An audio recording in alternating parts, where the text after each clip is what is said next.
Hello everybody. Today I'm going to Blackhall Outfitters. There's a seminar for Robert Tayior. He's from Newport, Sportfishing, and I fished with him a few times, and he's really a knowledgeable black fisherman and tuna fisherman. So I figured I'd go record the seminar and share it with everybody. So here we go. Well, here I am arriving at Blackhall Outfitters for the seminar.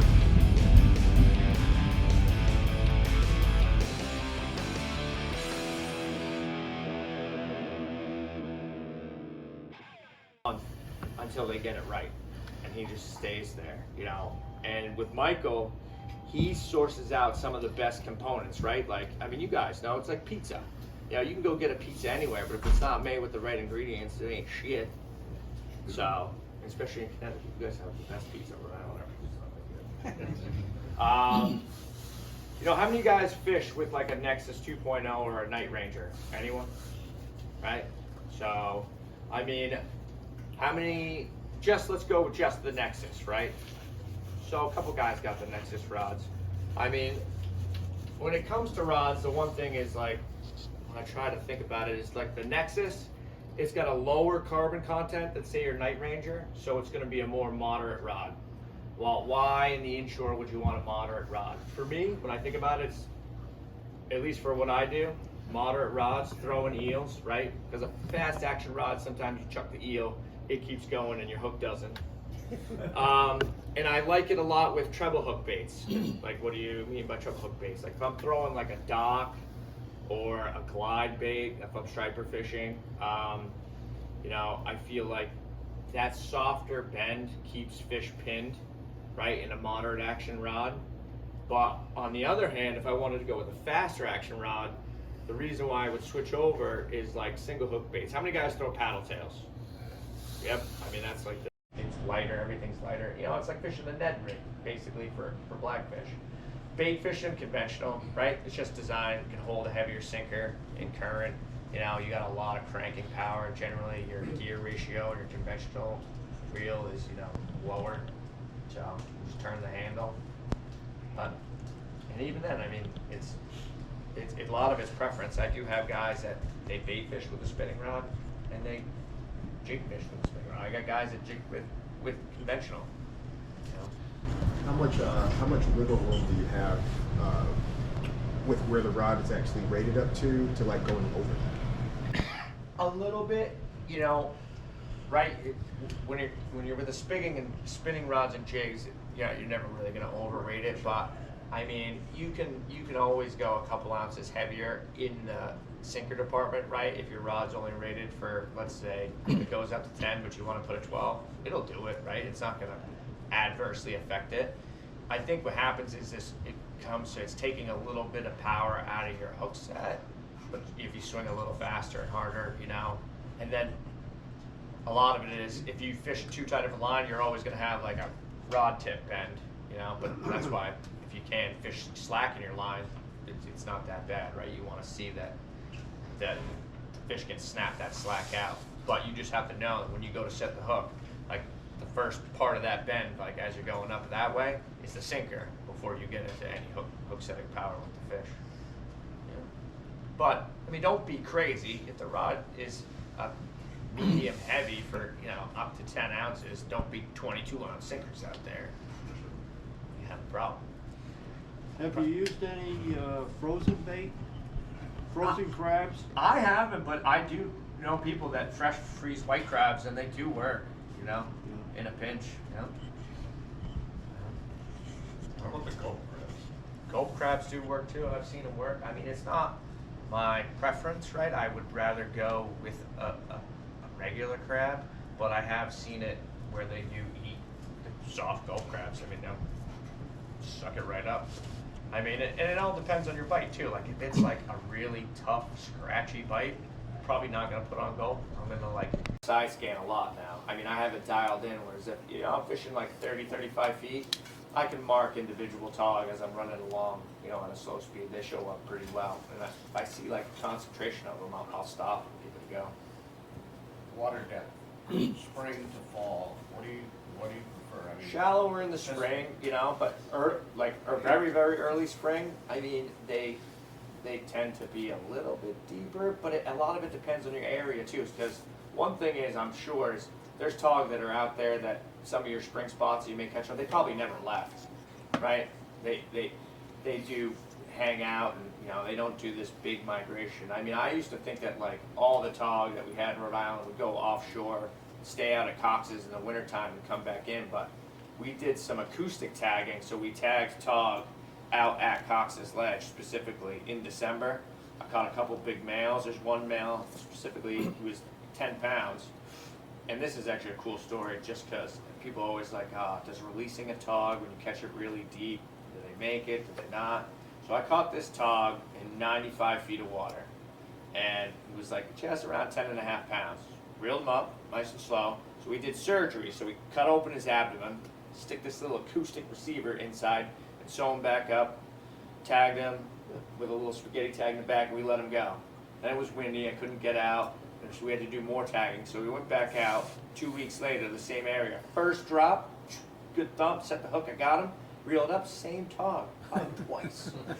Still had the sutures there. So that we tagged him near a receiver area. So the way the acoustic receivers work is you have a receiver, and there's the acoustic transmitter inside the fish. The fish has to be within about 1,000 feet of it to get the signal. So it was cool that he lives right by there. So he pings all day. At nighttime, he stops pinging when he goes in the rocks. And then as soon as like about 10 minutes after sunrise, he's out and starts pinging again. So we can watch that cycle. Now, I thought by May, he's heading inshore. He didn't. He never left. He actually spawned out there, and the reason we know is because they're broadcast spawners and they do spawn at night. In June, 2 nights in a row, he never went to bed. He was just making little taug babies all night long. Big old party. So, and he's still out there. I mean, he's been out there now for 5 years. He's still pinging around. Yeah, yep. And don't worry, I will never tell you where that is, because in another 10 years, I'm going to catch him. So you think the ones inshore here, like in the break wall here in Westburg, are staying right? A lot of them do, yeah. I mean, so like we had a spot in Rhode Island. It was an old railroad turret bridge, and it was in the Sakonnet River. You know, it was way up. And what they did was they wanted to get rid of it because they're not using that bridge anymore. So least environmental impact. They're like, well, we're going to blow it up. We'll do it in February. When they blew that thing up, you should have seen the taug that came floating to the surface. I mean, they were just in that break wall, you know. I mean, and not that they don't migrate, because they definitely do. I mean, there's, you know, we still get some tag data from inshore taug that, you know, someone tagged him in Mass, and eventually he found his way to Rhode Island somehow, and vice versa. You know, they'll kind of bounce around rock piles back and forth. But, you know, a lot of it is, I think that some of those fish early season, depth-wise, you know, they're probably were there, you know, all winter long. But, see, we went on a tangent, that's why I love doing this. In the springtime, generally, I still do better shallow anyway. You know, that water seems to warm up faster so that they do bite. And early fall, shallow is always good, and then I progressively get deeper. What about this soft mouth theory in the spring? Yeah, I mean, they always eat crabs. I don't think they don't, but they do like soft baits. And, you know, I do keep them on hand. I mean, before I was a charter captain, we used to catch them on sandworms on a float, you know, like almost like it was steelhead fish. We'd look for them, Try shrimp? cruising the flats. I've had customers try shrimp, and it's the craziest thing. And this is true, because we tried it on the boat. Raw shrimp does not work. They only eat the cooked shrimp. It doesn't make sense. I'm like, we had cooked shrimp and raw shrimp, and we all put down in unison raw shrimp, and no one got a freaking bite. And we put the cooked shrimp on, and we caught. Is it a color thing? Or? I don't know. If I knew, that's $1 million question. If I could speak taug, I would find out. But they didn't eat it. Like, and we were killing them on crabs, and then put on raw shrimp, bite stop, then you put a piece of cooked shrimp on, and you caught one. What cocktail sausage you use? That's what I'm saying. It's like, why? It didn't make sense. Why wouldn't they eat the raw one and they eat the good one? I don't know. Can you talk a little bit about like a conventional setup versus spinning rod setup? Would you like better for the blackfish and why? It depends. When I'm jigging, I definitely like a spinning setup. I don't know, it's just like a finesse technique, so I just feel like it's a better feel opening the bail, you know, it's lighter, everything's lighter. You know, it's like fishing a Ned rig, basically, for blackfish. Bait fishing, conventional, right? It's just designed, it can hold a heavier sinker in current. You know, you got a lot of cranking power. Generally, your gear ratio and your conventional reel is, you know, lower. So, you just turn the handle. But, and even then, I mean, it's a lot of it's preference. I do have guys that they bait fish with a spinning rod, and they jig fish with a spinning rod. I got guys that jig with conventional. You know. Have you used any frozen bait? Frozen crabs? I haven't, but I do know people that fresh freeze white crabs, and they do work. You know, in a pinch. You know. How about the Gulf crabs? Gulf crabs do work too. I've seen them work. I mean, it's not my preference, right? I would rather go with a regular crab, but I have seen it where they do eat soft Gulf crabs. I mean, they'll suck it right up. I mean, and it all depends on your bite too. Like if it's like a really tough, scratchy bite, I'm probably not gonna put on Gulf. I'm gonna like trim my crabs so beautifully, peel the shell off, and you know, give it like the best presentation I can, so that I try to get a bite. Whereas sometimes the bite's so wide open, you can put a jig down with no bait and catch them. You know? So you've talked about peeling the crab. Mm-hmm. That turns into a shit show for me for half the time trying to get the lid off correctly. Where do you It's so if you grab them by the back leg and you kind of put your thumb on it, you can just peel it right off that way. And an easier way to do it is hook the crab first, and then you can take your scissors and run it around the outside of the shell and just pop it off that way. You know, but it's much easier to put the hooks in first before you do that, than do that, and then you got all this goo and you're trying to put the hook in and your meat mitts and you squeeze it, you crack it, and then you're like, and then you try to put it on there and you watch it go down, and like halfway down you see it just blow apart and you see your bare hooks. Yeah, I had that happen. But no, I mean, I'll trim it there. I mean, I just fished in New Jersey with Tom Taff, and you know, I went on a trip with some buddies, and you really had to trim that crab shell because it was cold. You know, I mean, the water down there, he thought it was warm. He's like, that bite should be decent. It was like 41 degrees, and like, which is crazy. And they did bite. I mean, we got nice fish. Cheech got like a 15-pounder. You know, we had maybe like a dozen keepers. I mean, you had to work for every bite. But like up by me, if I saw 41 degrees, I mean, I'm waiting for ice. Like I in Newport, I see that our bite kind of shuts off right when you get to like 47. It gets real tough to catch taug, at least in the fall. Sometimes in the spring you can squeak them out, but you know, as that water gets colder. Whereas like if he has 47 down in Jersey, it's like it's gonna be lights out. You know? It's different. You usually use green crab? Yeah, green crab, white crab. We use green crabs, white crabs, and Asian crabs. You know, just depends. I really like the Asian crabs, like springtime, break walls, stuff like that, where they live. They love those things. Yeah. What about the theory that if somebody starts using white crabs on the boat and everybody else is using green, they'll shut down the green light? It depends. I haven't seen it really happen by me, but Rhode Island's different. But like, if you were to go, I could see it where it's like, you know, if you're fishing a wreck in like deeper water and you know it's a tougher bite, they may favor one versus the other. I've seen it where like we did actually better in the deep with green crabs sometimes because they are a little softer, you know. Can it shut it down? I mean, maybe. I haven't seen it, but it could also be the fact that maybe the person that's using the white crab just is in the spot, you know. I mean, it doesn't happen as much in Rhode Island that I've seen, but when I went to Jersey, like when we fished, it was like one corner of the boat is where the fish were. And if you weren't fishing, pitching up tide and in that where that wreck was, I mean, you weren't catching any. You would come up with a crab that was perfectly intact. I mean, not even a Blackhall would eat it. Have you ever used spider crabs? Yeah. Spider crabs don't work. Don't use them. They actually work really, really well. I found a lot of times you got a good bite going, you're using green crabs, and one of my customers will find a spider crab and they'll cut it up, put it down there, and next thing I know they get a double digit. I mean, a lot of big taug I've seen fall in spider crabs. They do eat them. Yeah. And how don't ignore the how you lowly prep spider those? You crab. cut them in half. Yep, you gotta cut them in half. Yep. Poultry shears though. The Right. best scissors you can get for taug is poultry shears. Yep, spider crabs are hard to cut. They're tough, but they got that good red row in them. They do work. I seen though they do. I think they stay on the hook better, and they're super hard. So it has to be a good sized fish to crunch them up, you know, really suck them in. But I can count the number. I mean, the amount of times I've seen it happen where we're in a bite, we'll catch a nice fish, and then someone takes a spider crab, drops it down, generally on a jig, and they get like a 10 to 15 pound fish or something to it, you know. One of our really popular fish around here locally that a lot of guys are just starting to get into are albies.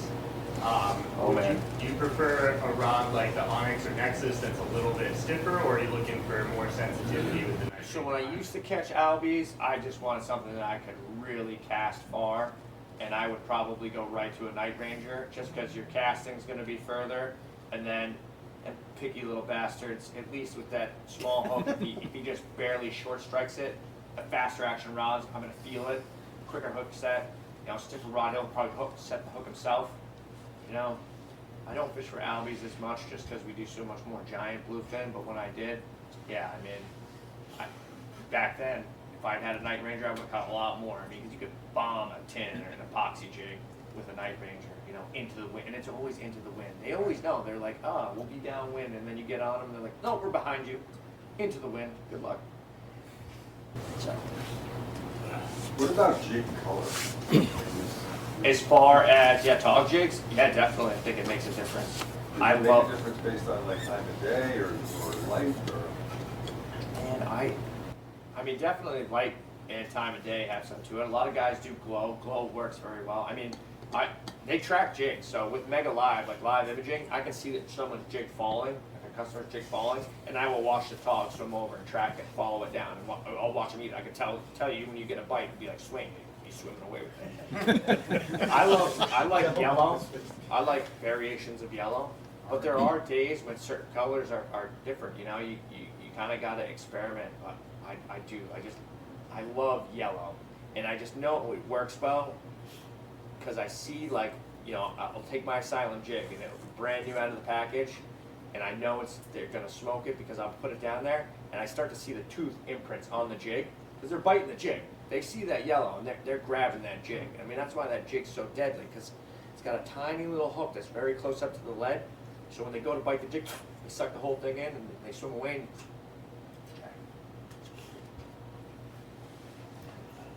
And I mean, how many of you guys jig for taug now anyway? Man,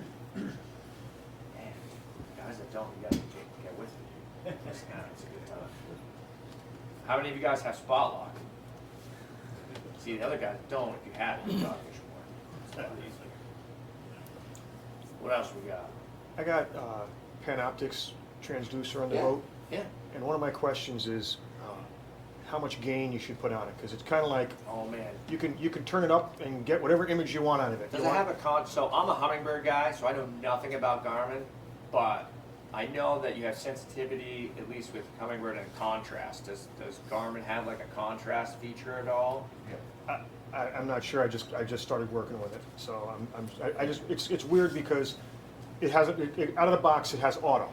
Yep. So when you put on auto, and I have other transducers in the Yeah. boat, I got B175 L and Yeah. H, so I'll put other screens on to compare the two. And it's two things I've noticed. One is as you're driving down, you'll get a lot of images off to the side, and I'm talking about the historical mode. Okay. All right. And then if you want to try to match the two, I'm using the other one as like a base point to say, all right, well, let me turn the gain up to like Yes, kind of see sort of what it match. This way I know I'm kind of in the area. But as you turn the gain up, you just start getting all sorts of images, and you're just wondering, like, is there anything really there, or am I just reflecting off of, the water's got a lot of salinity and. Yeah, I mean, as far as that, like, because Panoptics is like a live version of live imaging, right? Right. I would just try to mess with it stationary. I only really use my live imaging when I'm stationary. It does work when I run, but at least in the Humminbird line of things, when I'm running, I'm generally got side scan on with like a down imaging, so like I said, I'm not as familiar with Garmin. I'm all bird, man. I just need that side scan, like Garmin's live imaging technology is unbelievable, though. I mean, when I see some of my buddies I ice fish with, I'm like, man, that thing's crazy. Yeah, it's probably a little bit better. Although we got Mega Live 2 coming, so that's going to be a game changer. But I use it more for stationary. Like once I'm up near where the, if I'm bass fishing or wherever, that doesn't really come on until I'm kind of in an area I want to scope out and fish. And everything else up to that is side scan, just because I can cover so much more water with side scan. When I'm running side scan, lower frequency, if I'm in 20 feet of water, I'm looking 190 feet each side. If I'm in 65 or deeper, I'm looking 300 feet each side. You can see that far out, no problem. Yep. I thought my Garmin side scan, I see like. Well, Garmin side scan's no good. That's why Yeah. I'm a bird guy, man. I'm trying to tell you. But they do have that crazy. They have some good. Their live imaging stuff. I mean, they got forward-facing sonar. They're live imaging. A lot of it is tuning, and it does change day to day. Like you said, salinity and stuff like that. I'm always kind of on the fly tweaking, my contrast versus gain and stuff like that, depending on the conditions of the water clarity. If there's like a ton of, like you see those like little clear jellies in the water, like I can mess with your sonar, so I got to turn it down, turn it up. But I don't use 2D much anymore. I used to have my Furuno, and then I got, same thing, B175. But normally I just run down imaging. Slow day and I need to pretend I'm marking something to keep someone's interest, I'll turn the gain up and be like, see that? That can be a tuna. And then I'll turn it down. Eventually we find out to catch them, but keep them engaged. Question about the night rangers. So they're making a 7-foot and 7.6, both in a medium heavy. When would you choose to? I always go longer when I can, just because you get better casting range. For me, it's easier to work around stuff, but sometimes there's height restrictions. Some guys just a 7-footer is more comfortable on your boat. But that little extra tip, definitely a little better casting distance and can kind of maneuver around stuff. But a lot of it is preference too, right? How about your jig and tie? I'm still going 7.6, because that way, like if, I'm trying to get a bite, my buddy over here is getting a bite, I can reach over mine.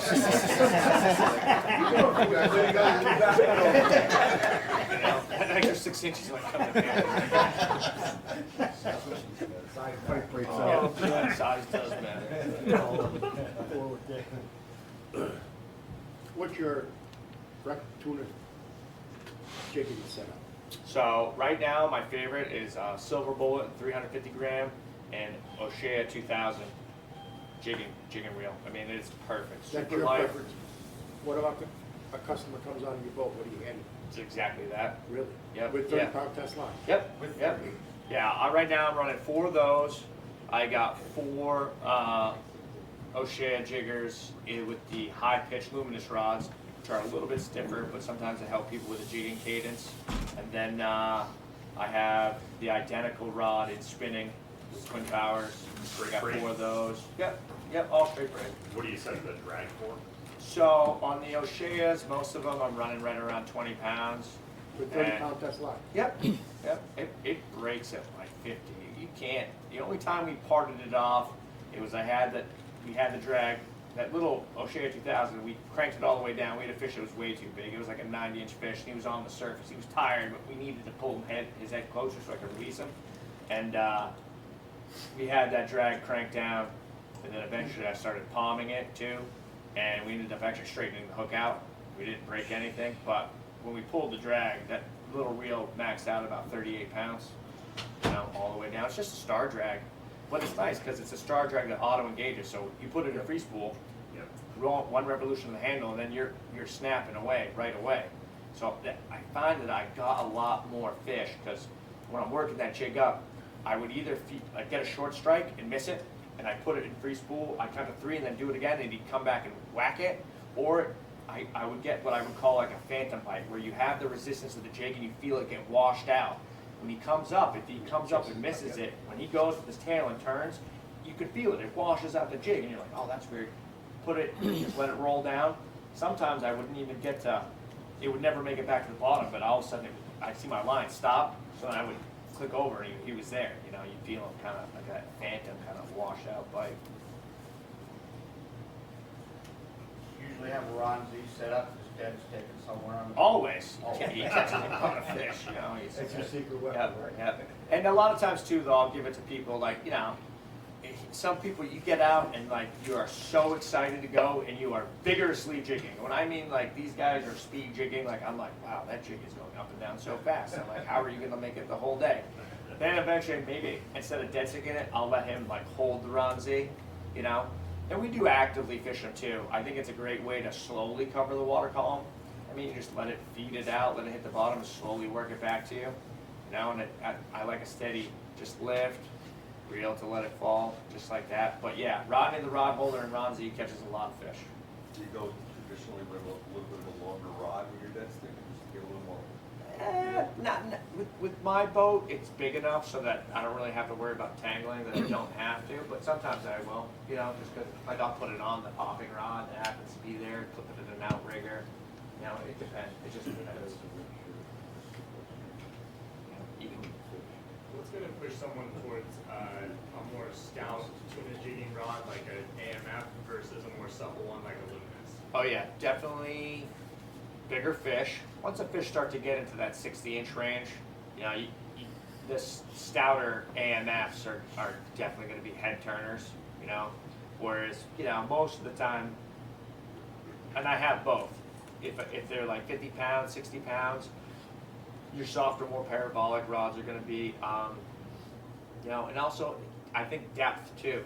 Sometimes if you're fishing 180 feet on the bottom, the AMF, just because it's got that stiffer, you just better hook set in the deep, right? Because you're already that far away from it, you know, whereas if I'm at 130 or I'm fishing the fish mid-water column, I'm not as concerned with it, you know. And then sometimes you wish you had the AMF when you hook the wrong one, right? So it's probably better to put a Ronzi on an AMF because giants love to scoff up Ronzis. They're like, oh, I know, this guy's just sitting here waiting for a rec-sized fish. Let me message him, you know, 3 hours later, 5 miles. With the inshore tuna bite being kind of, you know, super hot now, we're getting a lot of guys that want to give it a shot. What I mean, and there's obviously a pretty big variety of fish class size. What would you recommend to a guy that is coming in, no tuna gear, and wants kind of an all-around setup for 350 gram, 350 gram. You know, I mean, the tough thing is though is you kind of really need two, right? So if you don't have one, I would suggest getting like. I think you need 4. Yeah, I mean, yeah, you could use 4, but you know, if you're on a budget, you want a long rod and a short rod, right? Because you're not going to want to jig your long rod all day, and you're not going to want to take a short rod and cast a surface plug or a slider or something like that, or popper that's breaking tuna. You know, you'll be mad. So you kind of got to have both.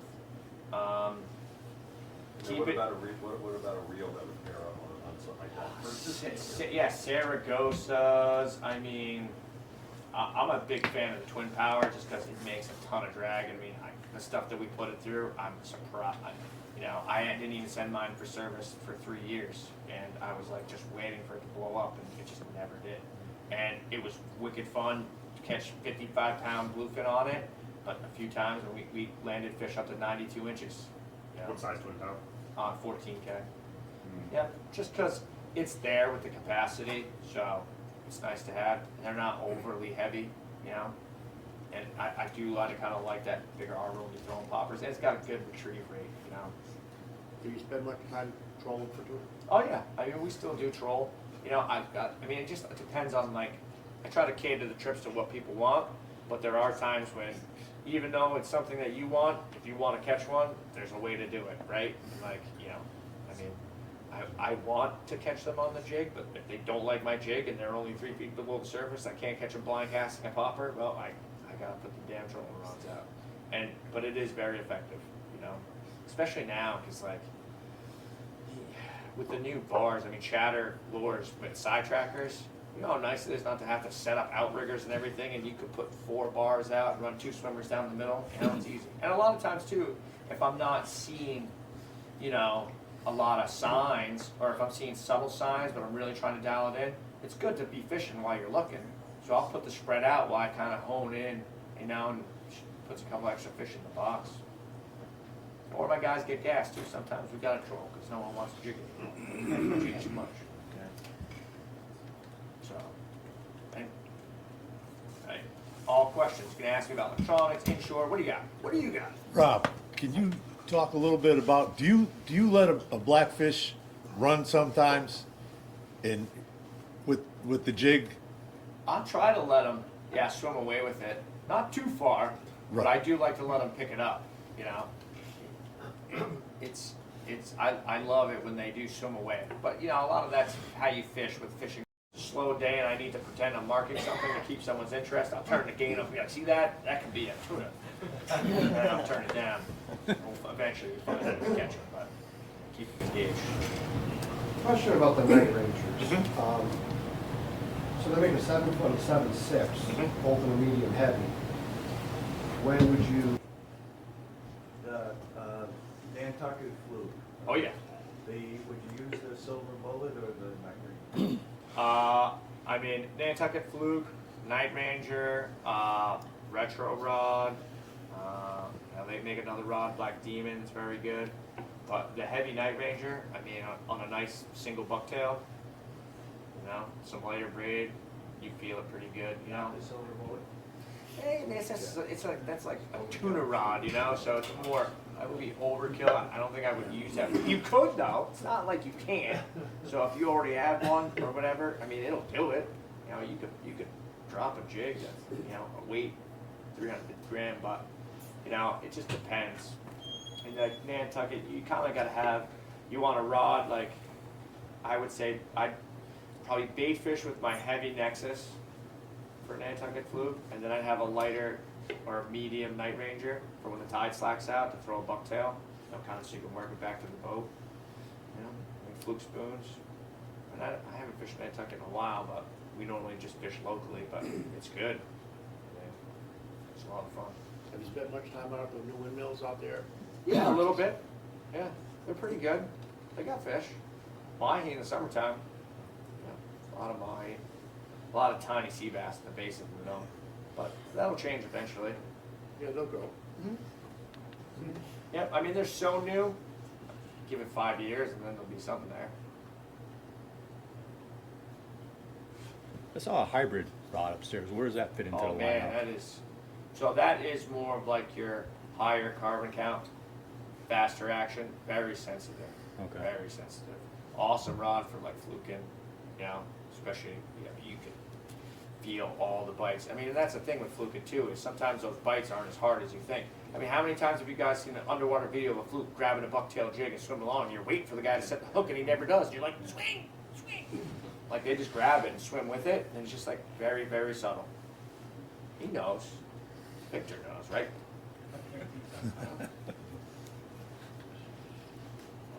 Tell the story about the record fishing guy. Oh, you want to talk about Vinny's fish? Yeah, tell us about that. Man, that was a wild day. I mean, we had a good day, and you know, same thing. So I talked about side scan earlier. I always drive around with my side scan, so I'm constantly just looking around. If I see something that piques my interest while I'm going to striper fishing, or even when I'm going offshore tuna fishing. Sometimes while everyone's asleep, you know, it's 3 in the morning and no one really wants to talk to old Captain Rob, I'm sitting there with coffee, paying attention to what's in front of me, looking at my side scan, I'm like, oh, look at, what's that little pile right there? Do I have it marked? Nope. And I'll make a waypoint. So, in the summer, we had some bunker that were getting pushed off in the mud, and I was like, oh, this will be fun for later. So I was trying to cast at them. While I went to cast at them, I used my side scan just so I could I could keep tightening my circle so I could figure out where they were before I throw the net. And then I looked, and I saw this thing on the bottom, and it looked like jagged structure, some kind of wreck. And I was like, yeah, I'll make a waypoint. You know, and I did that, and that was in like July. So fast forward now to October. We had gotten a limit, and I was like, yeah, let's go experiment. And I was just driving across to a new spot. And I was like, here it is. Let's try it. I was like, I don't even know if there's any taug here. You guys want to try fishing it? And they're like, sure. So we stopped, I set up on it. The tide was a little bit strong, stronger than I would have liked because it's not that big. But first guy dropped down with his jig, and I watched his jig just scope way out, away from the piece. But he got a keeper fish. So I was like, yeah, there's something there.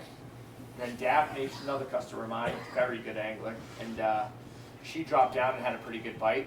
And poor Vinny, he was on the sidelines because I was looking at his setup and I was like, there's no way in hell you were dropping that down. So we cut off his leader, retied it, you know, same setup I would do. I made a slider rig on a simple dropper, and he was the last guy down. I took his drag on his little reel, Tayior Alexa, and I cranked it all the way down. I could barely pull it off, and I was like, all right, Vinny, you're ready. And I gave him half a crab. I even put it on the hooks for him. I said, drop that down right there. I didn't know what was going to happen next either, but it was wild. I watched him drop that down, and I saw his sinker hit, and he put slack in his line, and then I watched his sinker and his line start going like this. I'm like, dude, you got a fish. And he's like, what? Whoop. And I just, that rod doubled over like nothing I ever saw. And I said, Vinny, reel.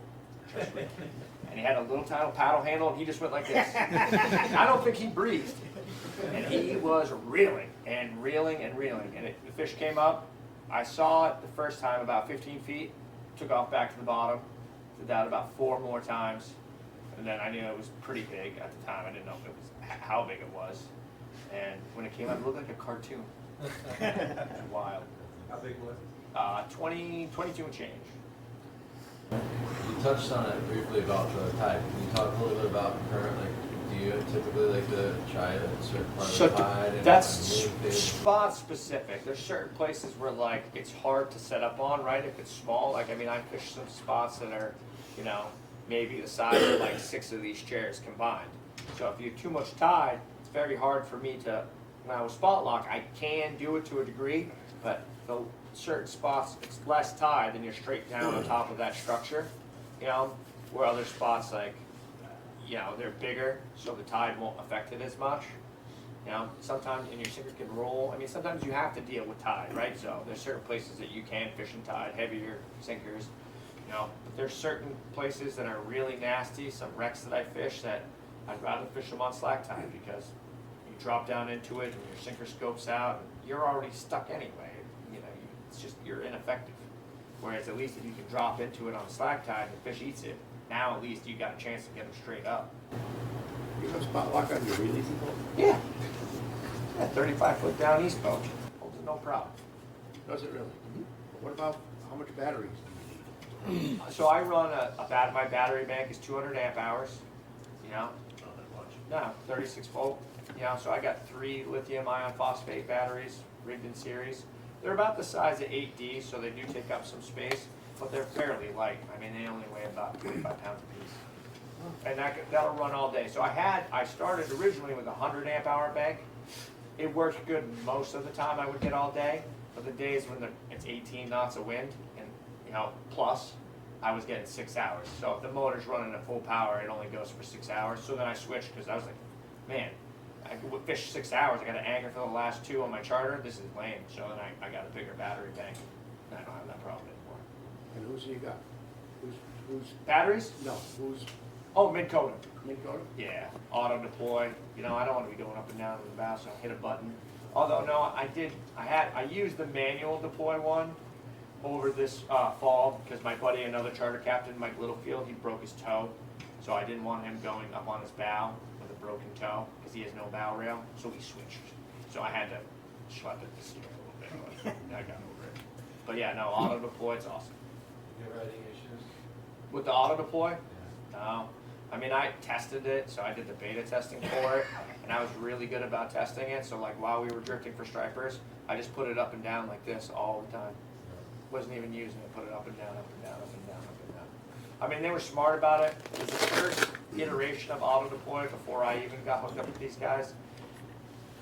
It worked fine, but the problem was if you ran out of the battery to stow it manually, it's too much. So because of the waves, because I cavitate too much, I can fish in 35 knots if I'm tucked up somewhere because there's no sea. So what I found is in those scenarios, I'll single anchor, right? Because I still know how to anchor, luckily. So I can drop a single anchor out, and then I'll use the spot lock in lieu with the single anchor, and then you have no side to side. Because you know that's the tough. That's a tough thing. What's that? At the rear with the single? No, off the front. Oh, okay. And then I put the trolling motor down. I just double my scope because I want 2 things. I want to have that anchor rod up high so I can visually see it and it doesn't interfere with the trolling motor.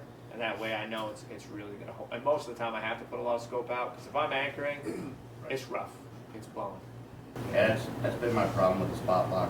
this year, you know, for tagging, you know, a lot of times the seas are too rough and it's cavitating, it's coming out. Yep. What size do you got? 70. 72? So they make 100-inch, so that'll help the cavitation. So, question for you, can you buy a longer rod for that? I've been trying to. Oh, longer shaft? No.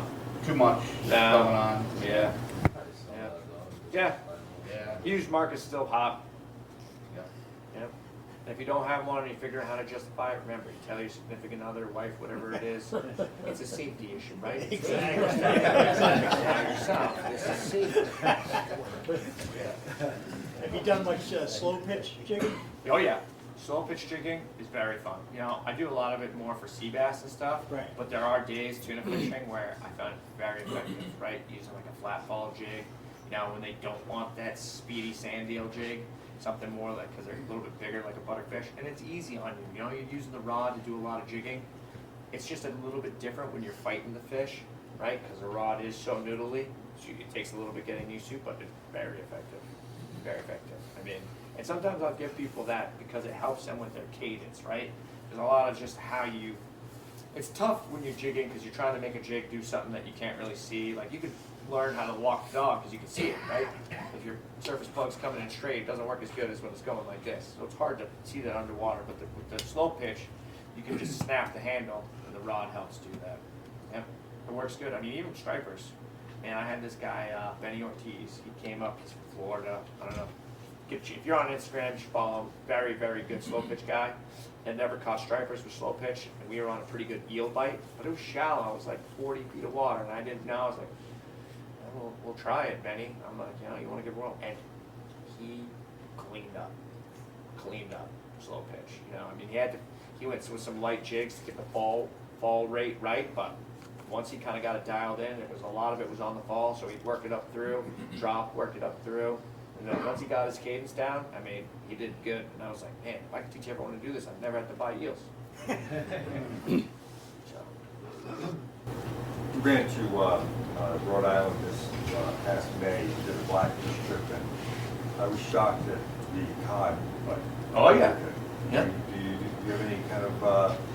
I mean, we get cod as bycatch now. I don't think, unfortunately, going forward, cod is going to be an option. I heard they're going to shut it down, like other things. So Really?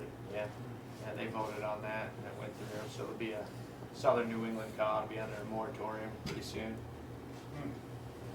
We were a mile offshore. Oh yeah.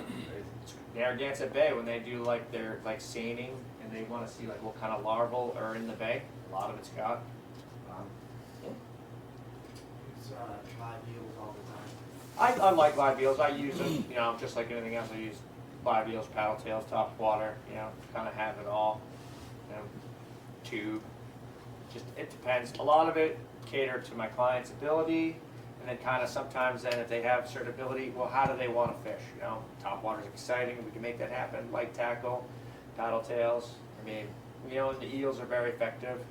I mean, and then sometimes they won't eat a live eel. They'll only eat the tube, and it's like, how will they not eat this live eel? The thing looks amazing, and they just won't. But then you throw a stupid rubber tube behind you that goes like this, and they will smoke it. And it's like, I mean, actually, this year I had in August had a real tough time. Even with the tube, they would only kind of eat it at certain tides. Trying to figure out 3-inch no live bait. I mean, I'm talking 3-inch tiny paddle tail, and luckily it has a decently stout hook. 35, 40-pound bass on that tiny, and it was like, and it was more because I was just hoping to catch something, and it was like, let's just chuck this out there, and they were engulfing it. And what was cool is when you were throwing at the bass, where I'd see them all schooled up, some of the bycatch was jumbo sea bass in shallow water. I mean, 15 feet sea bass like that. It's pretty cool. What's your general approach to a live bunker in terms of conventional spinning, you know, live? Yeah, I like conventional, you know. My first approach is casting out a ton of them. And then, but, I mean, I also, a lot of times if I have live bunker, I'll still fish plugs, because I like to throw the bunker out of my boat with no hooks for some stupid reason. Yeah, well, I've watched it. Yep, it's a lot of fun though. if you see a lot of fish on side scan and you start throwing free meals out there, everybody goes nuts. You know? And then it's exciting, and you know, you can cast a little bait and switch. You know, but yeah, I slow troll bunker a lot. I mean, we do that if I'm trying to cover water while I'm looking for fish, and they get crushed. And that's bridle it, 60-pound fluoro, pretty long leader, straight braid, and just keep them on the top. I mean, them bass will come out of 35, 40 feet of water. They can see them. They silhouette them, you know, because it's not like bass too and that deep or right on the bottom. A lot of times they're up suspended, so they can see a lowly little bunker going, ah. Yeah, but I am a big fan of live chumming. If you haven't tried it, it's a lot of fun. Well, you got to know how to throw a cast then, because if you're buying bunker off a bunker guy, it's an expensive proposition. What's your connection grade to floor? It used to be uni to uni, now it's an FG knot. Yep, FG knot's very strong. Easy to tie now, with a little bit of practice. You know, and I use it for a lot. I mean, when I'm tuna fishing, FG knot, I keep the terminal tackle to a minimum. No loop to loop? No. Try not to loop. You know, even when I'm blackfishing, I try to keep everything kind of straight. You know, but I will say if you do make loops like pre-tie leaders for blackfish, don't use a perfection loop. Don't do it. Triple surgeons, figure 8, way better. I see that one pop a lot, and it's always a big one. That's the one thing about taug. You never lose a small one. It's always a big one.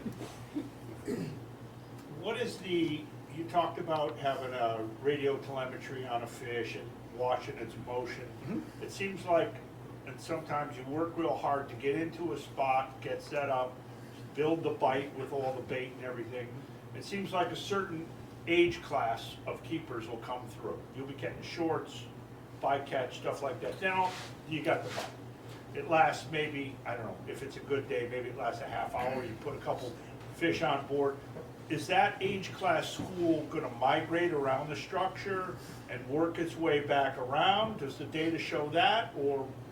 They don't go very, at least the ones that were out there don't go very far. But like the ones that are inshore, they tend to move a little bit more. You know, we see them as like spaghetti tags, tag them in the bay, and they'll come out to the bay. We catch them out front. But there's a lot of times where I'll catch the same fish that, you know, one of my clients tagged 3 times in the season. You know, close to the same spot, not very far from it. You know, sometimes even 20 minutes later. So, you know, sometimes the bite slows down because you hooked a lot of them and you put them back and they're sore. They'll be back there tomorrow. So, I mean, they do fill in because I know there's wrecks that are popular where I fish that get hit pretty hard. But they always, you know, sometimes they'll be slow, but they'll fill back in. So the question is, you put a lot of time and effort into finding this spot and setting up.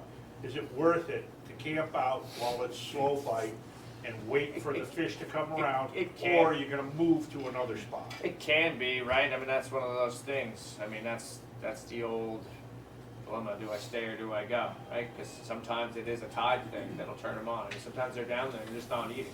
I've seen that plenty of times. Right? I know there's fish there. They just don't want to bite. Right? Big fish don't eat, and sometimes you don't always get the big fish. They don't bite every day. Sometimes they're fat and happy and they just don't feel like moving a lot, right? Like me after Super Bowl Sunday. The next day I don't want to do anything. But, you know, the more time you put into a place, you kind of figure it out. And then, like, make note of it. Like, okay, let's say you did camp out and the bite was slow, but then it got good. Try to pay attention to when it got good. Sometimes you can save yourself and just show up there for that part of the tide. And, you know, and that could be the key to it. I mean, one thing about taug fishing is you can move around too much too. Most people, like a lot of guys that are getting into it and get spot lock, man, I see them. They're like there, and they're like, don't catch a thing, and pick it up, and they're like there, and like, even with me, rule of thumb is I'll give it something at least 45 minutes, right, to build a bite, because that is blackfishing, right? You can build a bite and chum them up and get them to come in, and it's knowing how big the piece is. If it's a very small rock, or it's a specific piece of holding structure, I'm not going to give it as much time as somewhere like when I'm fishing like a big, broad mussel bed. Because a lot of times with the mussel bed, I'm going to call fish from so far away that eventually I'll get them under my boat. I mean, if you've never heard a taug eat, find someone with one in an aquarium, put a crab down, it is so loud, you think the glass is breaking. You know, and like all that noise, even when I spearfish, I can hear it constantly, crunch, crunch, crunch, crunch, crunch. It's very loud. So when they feed, they're definitely going to call other fish in. I mean, a stronger current on a structure is gonna concentrate fish where they don't have to swim as hard. Yes and no, though. It's so funny because I used to think that too. The taug would hang out in the lee. Sometimes they're right in the ripping current, right in the front of it, right? Because it's the first place that they're going to see the meal. If they're behind it, that crab may scurry over. It's going to take a while to get to them. They'll be right on the front, not always in the back. Some of my spots actually, I prefer to fish in the front, right into the tide, because they'll hang in there. I mean, they're strong for a reason. They don't mind swimming. So, you know, they want everything to get swept to them right away. Yeah, and then sometimes they'll hang out in the back eddy. Do you keep a log with the water temperature and all the conditions and all that every day? Yep, I just do it right on my phone. It's nice and easy. Yep, it comes in handy. So there'll be those days where it really sucked, and you got to dig deep into that thing and be like, man, what is going on? I got like super high barometric pressure, you know, this, that, and the other. Where was at least somewhat decent, you know. And a lot of it too, though. I mean, I don't have to look at it, but it's just good to have. It's good to be good habit. What app do you use? Notes. I am so low tech. It's funny. I just talk to it. I just literally give it the old quick observations. Yep. You know, but I mean, and I got a lot of things too. Like certain spots, like the way I set up my waypoints is based on tide, color. So like, you know, I know that I got to be here on incoming versus outgoing on structure a lot of times. You know, I get crazy. Look, if you looked at my taug spots and my waypoints, you'd be like, you're fishing a 40 by 40 square. Why are there 15 different waypoints on that one 40 square? But it's like, look at it. Sometimes on the outgoing tide with southwest wind, the ass end of the boat has to be there, so I got to have the bow there. And I set it up for the trolling motor, so I know where my GPS is. I know the distance from my GPS to my trolling motor, and I know the distance from my GPS in the front now, that has to be in the cabin, to my aft in my deck. So I know where to put my boat, right? And I have to do it that way, because if I use the one in the rear, my other station, that GPS signal is 15 feet closer, so it doesn't work out. Like I you know, there's certain spots where I don't have to be as exact, but there's other spots where like I really like to be pretty precise, especially some of the wrecks, because it's like, you know, if I'm too far over, then I'm sitting there next to you and I'm retying you every 30 seconds, you know, and I don't want to do that. I want you to be right there, and I want it to be either, you know, right near the soft or in the mud so that we can draw the fish out and you got a chance. And then there's other spots where it's just like I just have to be near it, and there's fish all over. How did you land it using hummingbird as opposed to hummingbbird's kind of my interpretation has always been a freshwater bassin sort of. Dude, their technology is insane. That's a thing. I want them to become more popular, but I don't, because I don't want to help everybody. So it's, I mean, the fact that I saw that and could tell it was a wreck on the side scan, I mean, it just stood out. Like, I instantly could tell. Sharp edge, you know, see the little detail. There was like a little rail, a little square hole. I was like, that is not rocking. There's nothing on the chart here. There's nothing on Navionics here, you know. And that's the thing. Like, Navionics is so good now. Like, you can get lost in it. I mean, dude, I all winter I'm like, wow, that looks cool. That looks cool. Like, I already have like so many spots to try, and I have like 5,000 waypoints that I already know are good. Why do I need more? But it's just, you know, the addiction. But having that side scan, I would have never found it. And like, if you run over it with just 2D, it doesn't show up. There's no relief. It comes up about 16 inches of relief, right? In mud. And you said it was holding a ton of fish too, right? Oh yeah, we caught a few fish, yeah. We broke off a few more the next day, because I had the same group 2 days in a row. And that was it. I went back to it like 2 more times. Caught a few, nothing crazy. You running the Apex? Yeah, I run Apexes. Yeah, I used to run Solixes before. Both are good units. And then they may come out with a new one now, the Explorer. That thing's sweet. So almost faster than my apex. It's crazy. So, I'm already trying to get my hands on one for ice fishing. When are they coming out, do you know? Now, Okay. yeah, they're starting to roll now. For groundfish, taug, and sea bass also, is there, you know, a lot of times you hear guys say at the beginning of a season, you know, we fished X reef. Is there any credence to the idea that those reefs and those really popular name spots get worse as the season goes on because they get picked over, or are fish moving around into it and out of it constantly? Yeah, they always move on, especially sea bass. Sea bass migrate a ton. You know, they're all over the place, and they just come in droves. It's the craziest fish. Literally, we need to eat more sea bass. I don't think we eat enough. Sometimes, like every year, it gets tougher and tougher. Like, I have spots that now, you know, we got to fish through an hour. It's about an hour's worth of sea bass before we can actually get the taug to bite. You know, they're everywhere. So, you know, they manage sea bass like they manage dogfish. Remember, they told us they were protected and drive block out and they were running over. Yeah, you couldn't fish out there a few years ago. Yeah, so More than 15 feet deep, all you caught was dogfish. but you know, yeah, I think a lot of spots they fill in and out, definitely. You know, I mean, there's always a fair amount of fish. You know, especially the way the regulations are set up. I mean, Rhode Island's pretty good, you know, with our crazy little slot limit. I mean, that's why I think I've seen so many big fish.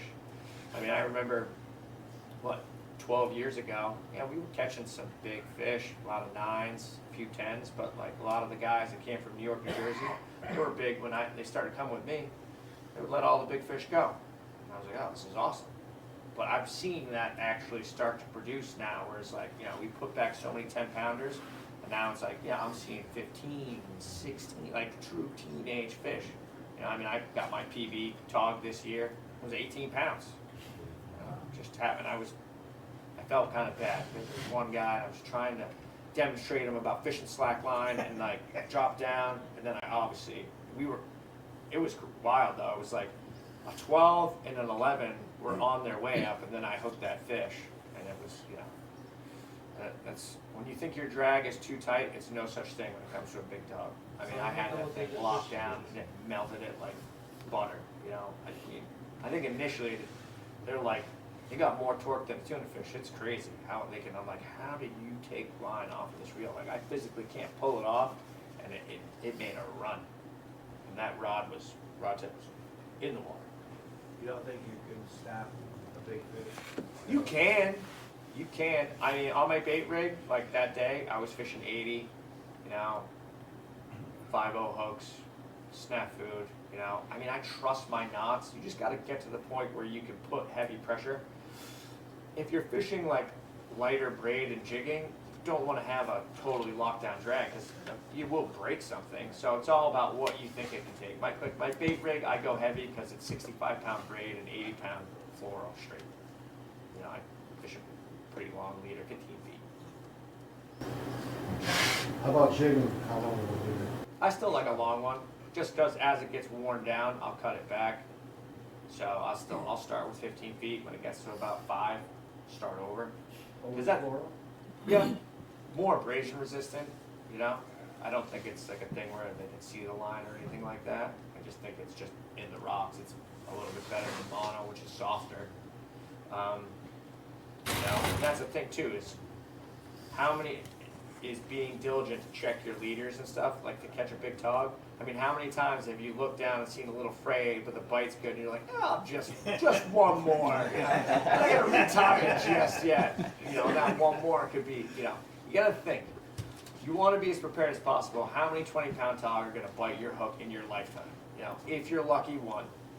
You know, so you might as well be ready, because it's just the, you know, when that bite's good, that big taug, he's down there, he's waiting. It's like you feel that little fray, you're like, yeah, that'll hold. And then you hook that big one, and that's all you're worried about. It's like, damn it, I should.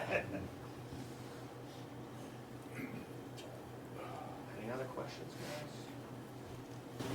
You still have the diamond ring? Do I? Of course I do. I can't give it to her yet. Look, if I'm gonna propose to her, it has to be somewhere around March, so that like when we have to do something, it doesn't mess with my fishing. Like, Right. So I gotta be like when it's like that weird, like the ice isn't safe, but nothing's unfrozen, and I can't really do anything. That's perfect.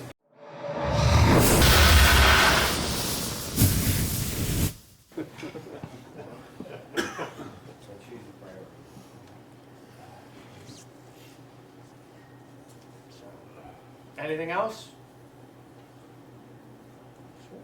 Thank you. Thank you, Rob.